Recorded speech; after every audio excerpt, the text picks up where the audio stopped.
आता पाणी गरम करायला ठेवते. पालक वाफवून घेणार आहे.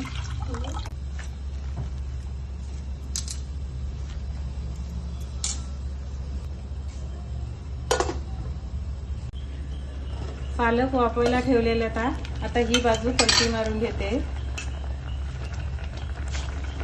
ते का परत 1-2 मिनिटं झाकण लावून ठेवते.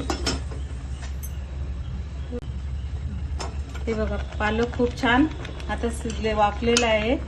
आता याला थंड करून मी मिक्सर मध्ये बारीक वाटून घेणार आहे.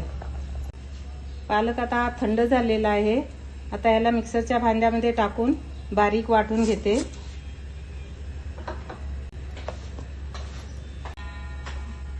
हे बघा आता छान पालक वाटून घेतलेला आहे.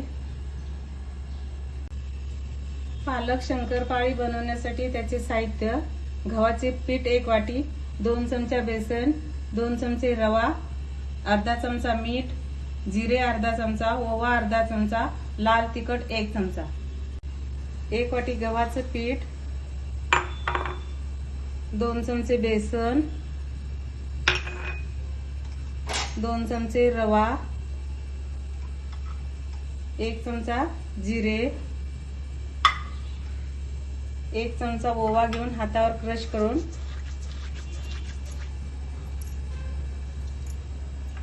लाल तिखट 1 चमचा, तेल गरम करून घेत आहे. त्यावर टाकून घेणार आहे. आता हे सर्व मिक्स करून घेते.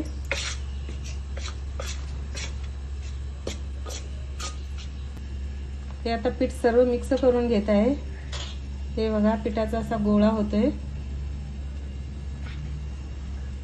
आता ही पालकाची प्युरी थोडी थोडी टाकून या प्युरीमध्येच मी आता पीठ मळून घेणार आहे, पाणी न टाकता.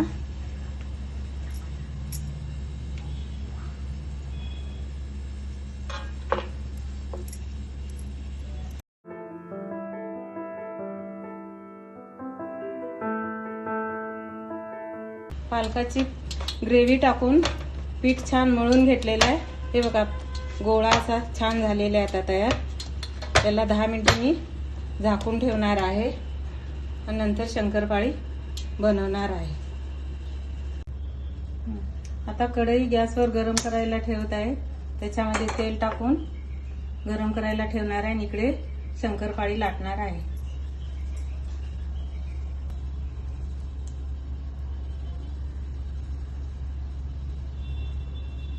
पीठ छान भिजलेलं आहे. आता मी एक गोळा घेऊन शंकरपाळ्या लाटत आहे. हे पहा, हे बघा एक छोटा गोळा घेऊन आता मी पोळी लाटून घेणार आहे छान पातळ आणि त्याच्या शंकरपाळ्या कापून घेणार आहे.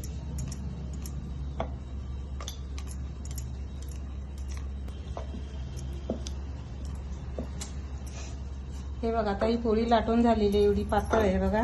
आता याचे शंकरपाळ्या मी आता ही कट करून घेणार आहे. हे बघा अशा प्रकारे छान पोळी लाटून घेतलेली आहे. आता याच्या मी शंकरपाळ्या कट करणार आहे.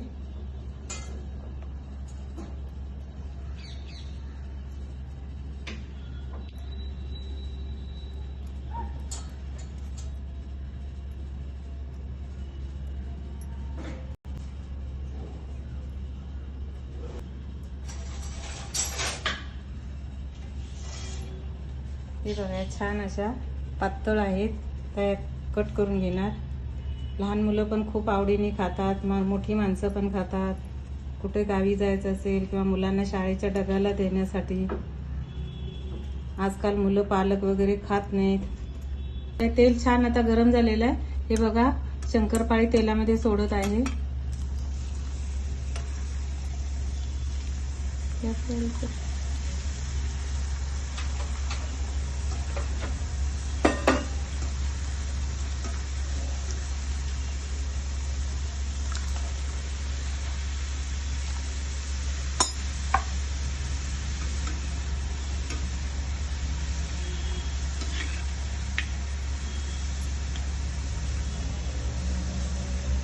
लाल छान तळत आहे. हे बघा एकदम लाल मस्त दिसत आहे.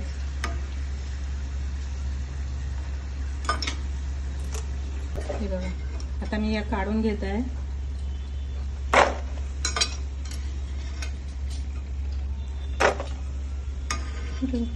तयार आहे पालकचे शंकरपाळी. हे बघा क्रिस्पी किती झाले आणि एकदम कुरकुरीत छान. लहान मुलांना खायला पण चांगलं आहे, चहा बरोबर पण खायला चांगले. एकदम क्रिस्पी झालेले आहे.